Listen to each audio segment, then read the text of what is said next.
This is Max and Mia podcast. Hello, everyone, and welcome back to the Max and Mia podcast. We're really happy you're here with us today. Yes. And if you're looking for fun, simple, and real English conversations that you can actually use in daily life, you're in the right place. Exactly. Our goal is to help you practice English in a natural way so you don't just learn words, you learn how people really speak. So, stay with us until the end, because today's episode is going to be very practical. We'll explore 3 everyday situations that almost everyone has experienced: going to a concert or a sports event, spending time at the beach, and taking a taxi or an Uber. And who knows? The next time you're in one of these situations, you might surprise yourself by using the same phrases you hear today. All right, let's get started.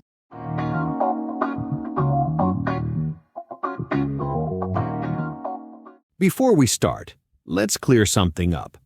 Many students ask, why do we say at the beach? Well, in English, we usually use at for general places or locations. When you say, I'm at the beach, it means you are there, enjoying the place. Not inside it, not on top of it, just there in general. Right. If you say on the beach, that means physically on the sand. For example, we played volleyball on the beach, and in the beach is not correct at all. So remember, use at the beach to talk about the location in general. Perfect. Now, let's imagine we're at the beach. The sun is shining, the waves are rolling in, and you just want to relax. That sounds great. But of course, at the beach, you often need to ask for things. For example, how would you order a drink? Many students say, I want a water, but it's better to say, can I get a bottle of water, please? It sounds more polite and natural. Exactly. And if you want to rent something like an umbrella or a chair, you can say, excuse me, how much is it to rent an umbrella? Or, can I rent 2 chairs for the afternoon? Notice the word rent. Some learners say borrow, but that's not correct here. Yes, that's a common mistake. Borrow is when you take something from a friend and you'll give it back. But at the beach, you pay for it. So the right verb is rent. Here's another useful phrase. Do you take cash or card? Always good to know when you're at a beach bar or kiosk. And sometimes you need directions, like if you're looking for the restroom. You can say, excuse me, where's the nearest restroom? Don't just say, where bathroom? That sounds broken and unnatural. Right. Always try to make a full question. Now, let's share some useful phrasal verbs for the beach. One is put on. For example, don't forget to put on sunscreen. Another one is cool off. You can say, it's so hot, I'm going to swim to cool off. That means to refresh yourself. I like chill out, too. At the beach, you can say, we just want to chill out and listen to the waves. Here's another, lie down. For example, I just want to lie down on the sand and take a nap. Or hang out. You can say, we usually hang out at the beach every Saturday. It means spend time with friends in a relaxed way. And don't forget, pack up. At the end of the day, you might say, let's pack up our things and go home. Great list. And here's a phrase to avoid mistakes. Many learners say, I'm boring when they mean I'm bored. At the beach, if you say I'm boring, it means you're not fun. But if you say I'm bored, it means you need something to do. That's a really good point. So remember, bored is the feeling, boring is the thing or situation. Exactly. So, next time you're at the beach, practice these phrases. Can I get a drink, please? How much to rent an umbrella? Where's the nearest restroom? And use your phrasal verbs. Put on sunscreen, cool off in the water, chill out with friends, lie down on the sand, hang out all afternoon, and finally pack up when the sun goes down. Great! That's how you enjoy the beach in English. And now let's listen to a short beach conversation. Pay close attention because you'll hear a few common mistakes. Try to catch them before we talk about them later. Wow, the beach is so crowded today. I didn't expect so many people. Yeah, same here. Let's just find a spot and lie down. Do you want to spread out the towels here? Sure. Wait, I forgot to put on sunscreen. I always burn so quickly. Good call. You should put it on before you lie down. Last time you got totally sunburnt, remember? Yeah, I know. I said I'm boring for 2 days because I couldn't move. Careful, you mean I was bored, not boring. If you say I'm boring, you're saying you're not fun. Right. I always confuse those. Thanks for correcting me. Okay, sunscreen's on. Do you want to go for a swim now? Maybe in a bit. First, I just want to chill out and watch the waves. It's so relaxing. True, but I'm starving. Should we grab a bite at that little beach bar? Yeah, let's go. I could use something cold to drink. Okay, let's walk over. Oh, look, there's a sign. Rent umbrellas and chairs. Maybe we should get one. Yeah, let's ask.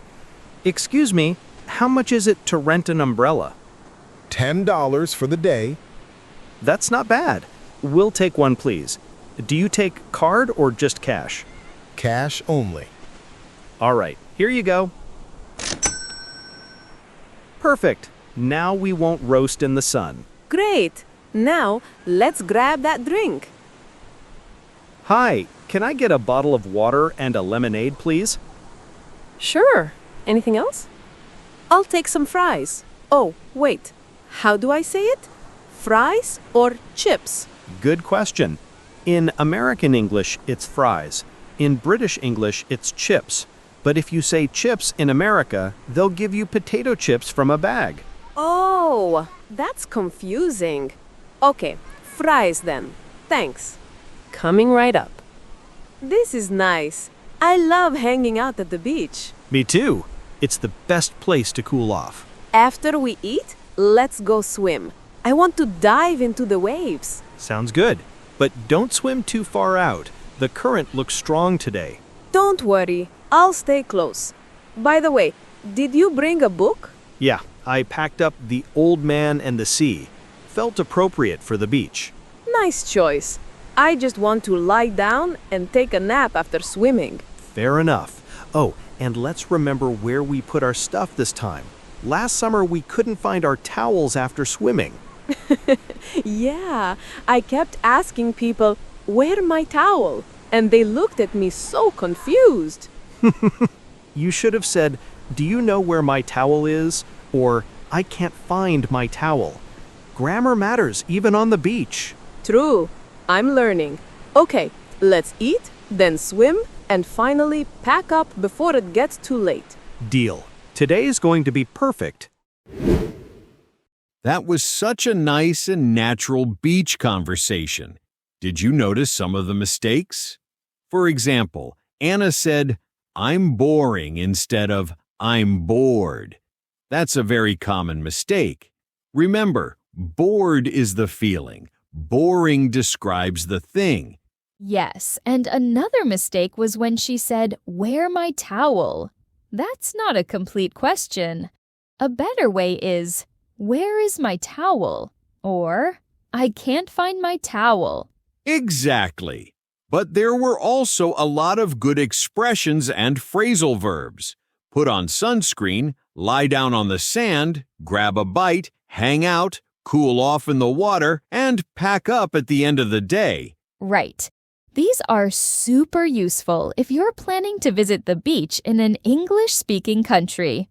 But now, let's move on to our second everyday situation, taking a taxi or an Uber. Before we start, Let's explain why we usually say in a taxi or in an Uber. It's because you are inside the vehicle. We don't say at the taxi unless you're standing near it, not using it. So remember, in a taxi, in an Uber. That's a good tip. And another thing to notice, when you get inside, you say get in the taxi or hop in the car. And when you leave, you say get out of the taxi.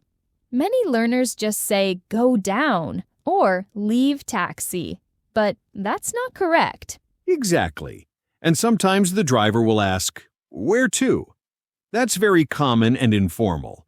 You can answer, can you take me to the airport, please? Or, I'm going downtown. And here's a useful question. How long will it take to get there? That helps you plan your time. Yes. Another one. Could you drop me off near the main entrance? The phrasal verb drop off is very common with taxis and Ubers.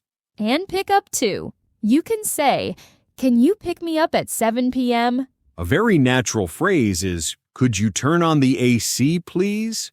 Or, can you slow down a little? These are polite requests. Right. But be careful with grammar. Some learners say, I go down here when they want to stop. The correct way is, can you drop me off here? Or, I'll get out here, please. Good correction. And let's not forget small talk with the driver. You can say, traffic is crazy today, or the weather is nice, isn't it? This makes the ride more friendly. Great. And let's finish with some phrasal verbs for taxis and Ubers. Get in, get out, drop off, slow down, and even head to. Like in, can we head to the airport? Okay, let's jump into our taxi conversation.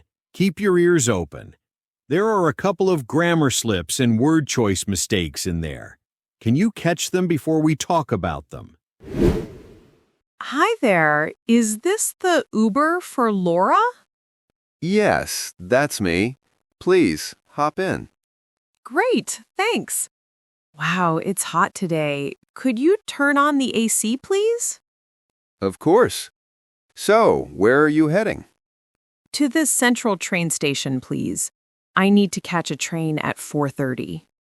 No problem. Do you have a preferred route, or should I just follow the GPS? Last time I came this way, the GPS sent me through a lot of traffic. Maybe we can go by Riverside Avenue. Sure, I can take that road. It might be a little longer, but sometimes it's faster. Perfect. By the way, how long will it take to get there? Around 25 minutes if traffic doesn't get worse. Okay, that works. Oh, can you drop me off near the main entrance? I don't want to walk too much with my suitcase. No worries. I'll drop you off right in front. Thanks. You know, I always get confused with these phrases. I sometimes say, leave me here instead of drop me off. Yeah, but drop me off is what we usually say. Leave me here sounds a bit strange, like the driver is abandoning you. Good to know. English can be tricky. True. So, are you going somewhere nice? Yeah, I'm visiting my sister in Chicago. She's picking me up at the station. Nice. How often do you go there? Not too often. Maybe once a year. Last time I said, she will pick up me, instead of she will pick me up. She laughed at me for 10 minutes. Yeah, the pronoun has to go in the middle. Pick me up, pick you up, pick them up. Exactly. Okay, note taken. By the way, could you slow down a little? I'm not in a big rush. Of course. Sorry about that. No worries. Oh, and can I pay with card? Yes, Uber is always card, but some taxis only take cash, so it's good to ask. True. Last month in New York, I said, "Do you accept card?" And the driver corrected me, "We usually say take card." That's another thing to remember. Yep, English is full of these little details. Totally. Oh, look, we're almost there. Could you drop me off right by the ticket office? Sure, here we are. Perfect. Thank you so much for the ride. My pleasure. Have a safe trip and enjoy Chicago. Thanks. I will. Bye. That was a great example of a real conversation in an Uber. Did you notice some of the mistakes? For example, Laura said, "Leave me here," instead of "drop me off." That's a very common mistake. Yes, and she also said, pick up me. The correct order is pick me up. Remember, the pronoun goes in the middle. Exactly. And another detail, many learners ask, "Do you accept card?" It's better to say, "Do you take card?" That sounds natural. Right, but she also used some very useful phrasal verbs. Hop in, head to, drop off, pick up, and slow down. All of these are great to use in taxi or Uber situations. And don't forget the polite requests, like, "Could you turn on the AC, please?" Or, "Can you slow down a little?" They make the conversation smoother and more natural. Exactly. So, keep those in mind next time you take a taxi or an Uber in an English-speaking country. Now, let's move on to our last situation for today, being at a concert or a sports event. These are really exciting moments, and they also have their own useful vocabulary. Yes. And first, let's explain why we usually say "at a concert" or "at a game." It's because we're talking about being present at the event. You're not in the concert or in the game. You're at it. Exactly. And here's something important. When you arrive, you usually say, "I've got tickets for the concert," or "I bought tickets for the game." Some learners incorrectly say, "I have entries," but that's not correct in English. Good point. Another common mistake is using see instead of watch. For example, we say watch a football game and see a concert. So, watch sports, see concerts. Nice. And of course, phrasal verbs are everywhere. For example, the concert sold out means there are no tickets left. Or, we're going to cheer on our team. Yes, and another one is line up. You can say, "We had to line up for 30 minutes to get inside." And don't forget, look forward to. For example, "I'm really looking forward to the show tonight." That's such a natural phrase. All right, time for the concert conversation. Pay attention because not everything you'll hear is correct. Try to spot the errors and think about how you would fix them. Wow, look at this crowd. I didn't expect so many people at the stadium tonight. Yeah, it's packed.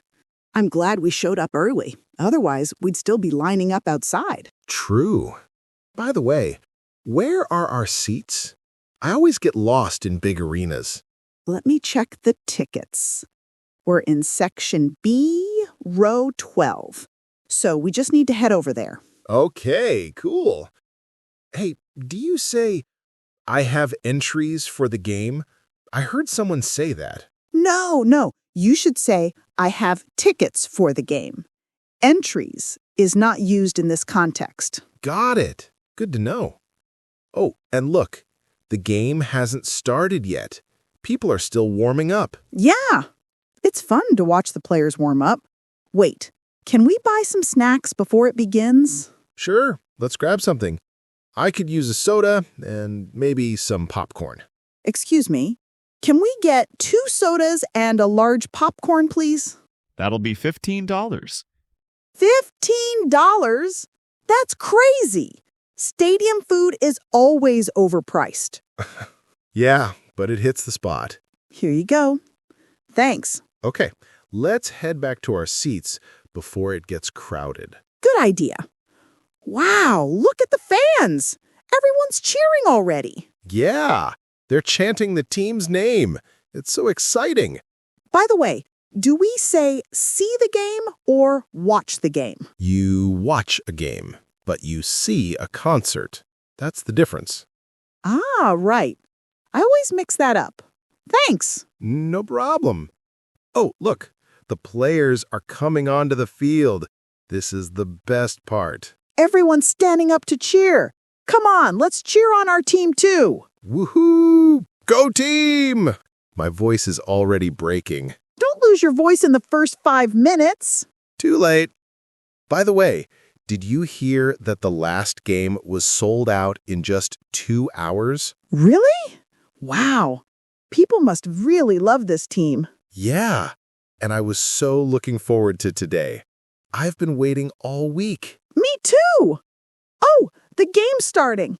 Look at that pass. Incredible. This is going to be such a good match. Hey, careful with your drink. You almost spilled it on me. Oops. Sorry. I was jumping up and down too much. It's fine. Just don't knock over the popcorn. Deal. Oh man, did you see that goal? Unbelievable. Yeah, the whole stadium is going crazy. I love this atmosphere. Hanging out here is way better than watching on TV. Totally. And when the game's over, we should wait a little before leaving. Otherwise, we'll get stuck in traffic. Good idea. So we'll pack up our stuff slowly, then head out when the crowd calms down. Sounds perfect. Okay, now let's focus. This game is just getting started. That was such a fun conversation. Did you notice the mistake when Jake asked if he could say, I have entries for the game? That's not correct. We say, I have tickets for the game. Yes, and another one was see the game. Remember, you watch a game, but you see a concert. That's a key difference learners often confuse. Exactly. But I loved all the useful phrases they used. For example, it hits the spot when talking about food that tastes really good. That's such a natural expression. And, of course, lots of great phrasal verbs appeared too. Show up early, line up outside, head over to your seat, grab something to eat, cheer on your team, pack up your things, and finally head out after the game. All of these are so common in real life. Right. And the conversation also showed polite corrections, like when Emma asked about see or watch. That's exactly the kind of thing learners need to practice. So, if you ever go to a concert or a sports event, now you know how to survive in English. Use those phrases, cheer with confidence, and don't spill your drink like Jake almost did. That's true. And with that, we've reached the end of today's episode. That's the end of today's journey. But remember, every word you practice takes you one step closer to fluency. Continue working on your English. Say things again and again, and don't fear mistakes. They show you're improving. Thanks for being part of the Max and Mia podcast family. See you next time, and until then, stay confident, stay curious, and keep speaking English.